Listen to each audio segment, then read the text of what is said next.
अब आगे बढ़ते हैं, बात करते हैं उत्तर प्रदेश में गांव-गांव आदमखोर के आतंक की। यूपी के बहराइच में भेड़ियों की दहशत से लोग डरे हुए हैं।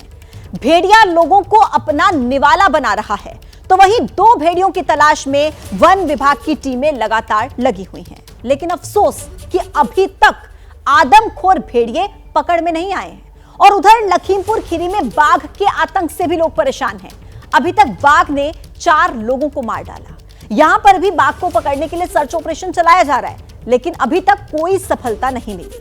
अब सवाल उठ रहा है कि यूपी में आदमखोर के आतंक का अंत आखिर होगा कब?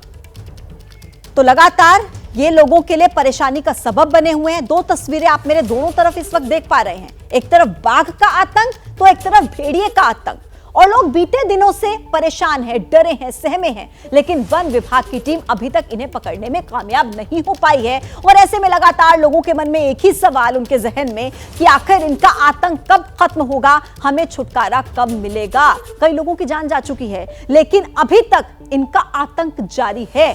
तो ऑपरेशन आदमखोर वन विभाग की टीम की तरफ से लगातार चलाया जा रहा है, लेकिन अभी तक लोगों के लिए परेशानियां बढ़ती नजर आ रही हैं। लोग डरे हैं, सहमे हैं, क्योंकि ये अभी तक वन विभाग की पकड़ में नहीं आए हैं। अब आइए आगे बढ़ते हैं। देखिए, आखिर आदमखोर भेड़िए पकड़े क्यों नहीं जा रहे हैं? वो लगातार चकमा देने में कामयाब आखिर क्यों होते जा रहे हैं? बहराइच में चल रहे ऑपरेशन के प्रमुख ने एबीपी न्यूज से बातचीत की है और बातचीत में कहा कि कुत्ते जैसा दिखने वाला भेड़िया, इसे पकड़ना एक बहुत बड़ी चुनौती है। पूरा इलाका 75 वर्ग किलोमीटर में फैला है और इसीलिए भी पकड़ने में दिक्कतें आ रही हैं। आदमखोर भेड़ियों को पकड़ने की पूरी कोशिश जारी है।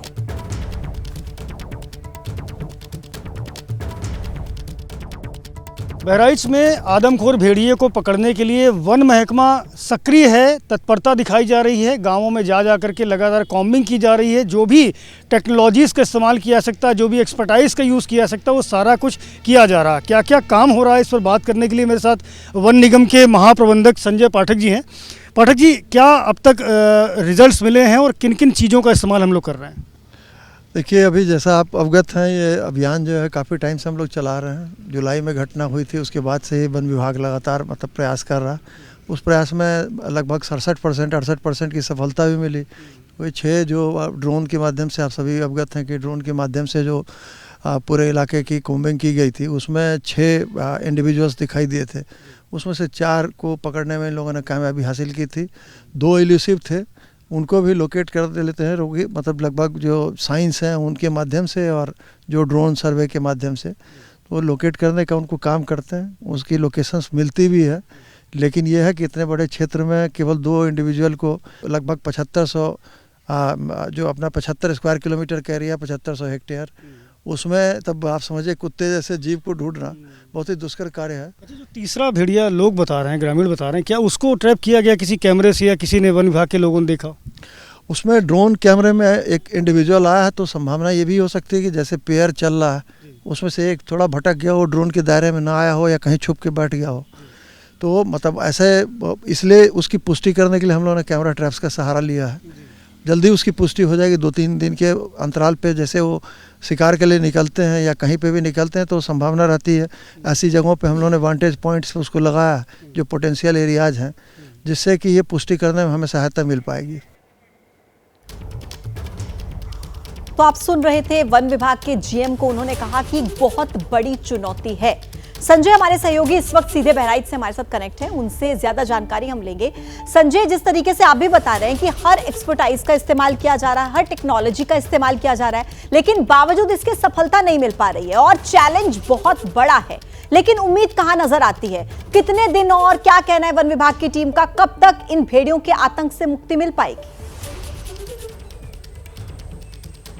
कोई जवाब वन विभाग नहीं दे पा रहा पूजा। वन विभाग का ये कहना है कि लोगों से कहा गया है कि वो अपने घरों के बाहर ना सोएं, क्योंकि घरों के बाहर से ही भेड़िया उन्हें उठा कर ले जा रहा है। लेकिन लोग जागरूक नहीं हो रहे हैं और इस कारण से फिलहाल कोई सफलता मिलती नजर नहीं आ रही। लेकिन एबीपी न्यूज़ को सफलता मिली है वहां पहुंचने में जहां तक अब तक कोई भी न्यूज़ चैनल यहां पर नहीं आया है। सबसे पहले और सबसे खास तस्वीरें मैं आपको पूजा दिखाता हूं एबीपी न्यूज़ के कैमरे में, वो है सिकंदरपुर गांव में इन भेड़ियों की मांद की। आप देखिए, यही वो मांद है पूजा जहाँ पर भेड़िए रहते हैं, गहरी गहरी मांद है और एक बरगद के पेड़ के नीचे ये पूरी मांदें बनाई गई हैं।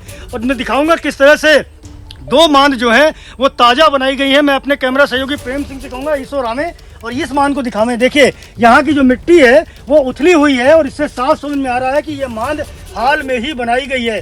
क्यों बनाई गई है इसकी वजह भी आपको समझाता हूँ कि ये जो मांद पहले से यहाँ पर, ये जो मांद के रास्ते पहले से यहाँ पर बने हुए थे, उन मांदों में बरसात का पानी भीतर चला गया है। और अगर थोड़ा सा इस तरफ से आके दिखाएंगे तो साफ तौर पे पानी भीतर जाता हुआ नजर आएगा भी और साथ ही साथ भेड़िए के पग मार्क्स भी आपको यहाँ पर दिखेंगे।